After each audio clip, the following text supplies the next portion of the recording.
People that know me well, and I mean been around me for a while, know with absolute certainty I couldn't carry a tune in a bucket. Nope. Put another way, people, I couldn't sing a song at gunpoint. Nevertheless, I will just mouth the first line. Oh Lord, it's hard to be humble when you're perfect in every way. And therein lies the problem. Yep, my humility sometimes gets in the way of getting you out the best of information. So I'm very sensitive about that. I'm going to try to stay humble here, but sometimes it's difficult. There's your caveat, people. There is your little heads up. Okay, so I am the flexible, most fluid, incredibly humble messenger on the wall. And I got to tell you something, people. There's been watchmen on the wall ever since we've had walled cities back in the day, thousands of years ago. Yep, their job was look out and holler the alarm, sound the alarm if a threat was coming near.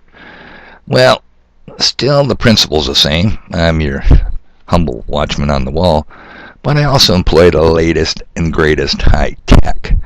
Yep, so we're going to have to go back to the day. Back to the day when I was in the Navy. And no, I'm not going to use this as an opportunity to brag about the elite club I was in as a member of the U.S. Navy. What club was that? One of the few that made E2 twice. Not a lot of people have that accomplishment on their record. Trust me on that one. Nope. What was I in the Navy? Well, I was a radarman, which was the old RD Navy rating, which got changed to OS for Operations Specialist. In other words, a scope dope. Yep, I sat in front of a computerized radar repeater, and I was the General Quarters Surface Tracker. Now, what does that mean, people? In a nutshell here, it means that the ship has multi-threat capacities to deal with multi-threats, air or sea-launched. Surface targets are air targets, and they maintain a radar picture. Remember yesterday? No sense anymore today, people, having a fantail lookout. No, we got surface radar. We had the Spot 10, or the SPS 10, and it was damn good. Real good resolution. In fact, General Quarters maximum sweat is where the ship is in everybody's on station. Nobody's effing up because we're in a hostile environment. And in October of 1974, we had to leave the adult Disney World of Olongapo in the Philippines and head out to the South China Sea in ship's company with the USS Enterprise. I'm going to try to make this brief so this video doesn't get too long. Now, you guys remember the old ship flotillas back in the WW2, the Great War? Remember that? You'd see the carrier in the middle, the Hornet, or whichever one it was. And you see all those little ships tied around it, looking for submarine threats, looking for the air picture. You know what I mean? Well, that's not how it was done in my day, and I'll bet you things are really more sophisticated now. No, we had to go 150 miles north of the carrier and screen aircraft. The carrier would be launching aircraft for missions. We'd make sure we saw them going in and make sure they were identifying properly coming out. And had they not, we'd have to shoot them down. Yeah, incredible. 20 miles off the coast, people. Now somebody else has to watch the surface picture. And guess who? Yours truly. The sole guy as a surface detector tracker was me, your humble messenger. Yep, and I used to have to study that coastline of Vietnam, 28 miles off the coast, just south of the DMZ, in the South China Sea, looking for the Komar missile boat threat. Interesting stuff. The technology was mind-boggling. Like I said, can't imagine what they can do today, because we could do some wonderful stuff back then. So let's put one thing to bed. You've never watched your weather radar. You've never seen it on TV.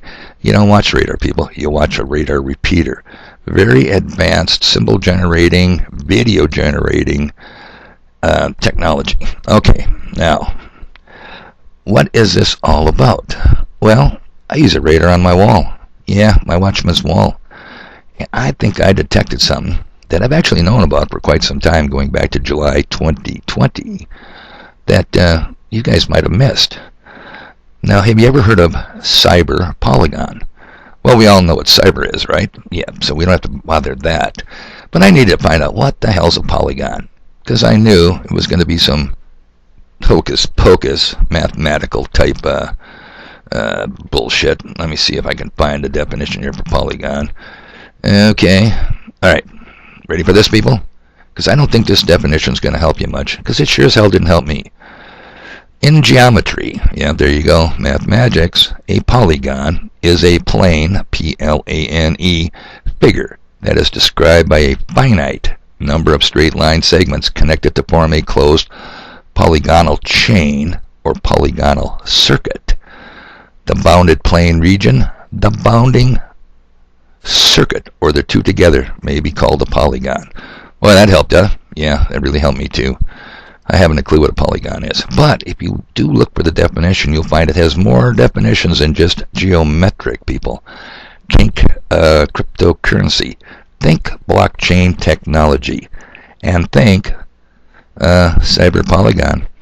So, here we go. I'm going to play you a little montage, a little number of sound bites, courtesy of Brian over at High Impact Flex. Actually, it was on his backup channel, Grease Monkey Videos. Think you guys should check it out. So here's what I detected on my radar repeater, using my radar, that you guys might have missed. And I think if they're sounding the warning about this, people, you might want to pay attention. Here we go. A large-scale Russian set of attacks, hacks, or software viruses. Oh, those goddamn Russians. Aren't they some? High gas prices, dwindling food supplies, and no, even our internet's not safe. Cyber attacks, cyber defenses, the cyber threat, cybersecurity, cybersecurity measures, cyber attacks, Russia's cyber capacity, Russian cyber operations, the cyber attack, cyber incident, attacks against core infrastructure, a cyber attack from Russia, cyber attacks, cyber attacks, for cybersecurity defenses, cyber attacks, attacks against infrastructure that is life critical, cyber attacks on critical infrastructure, massively disrupt the economies, cyber attacks, major cyber attack, cyber pandemic. Cyber threats. The alert from DHS Cybersecurity shields up. Every organization in the United States is at risk from cyber threats, citing the potential for the Russian government to consider escalating its destabilizing actions. While Russian troops are massed along the border of Ukraine, it's not just military action Ukrainians are worried about. They're also concerned about cyber attacks. This afternoon, the president released a statement and fact sheet regarding cyber threats to the homeland, urging private sector partners to take immediate action to shore up their defenses against potential cyber attacks. The governor of New York today opening a new statewide Joint Cyber Operations Command Center. The threat of cyber attacks is very real. Our state and our cities will be taking a leading role in fortifying our defenses in the battlefield. Hang on, people. I'm almost done. But, you know what we need here? And I can't do it because I'll get a copyright strike. Cue the James Bond theme song. Oh yeah, it's our friend, the ultimate Bond villain.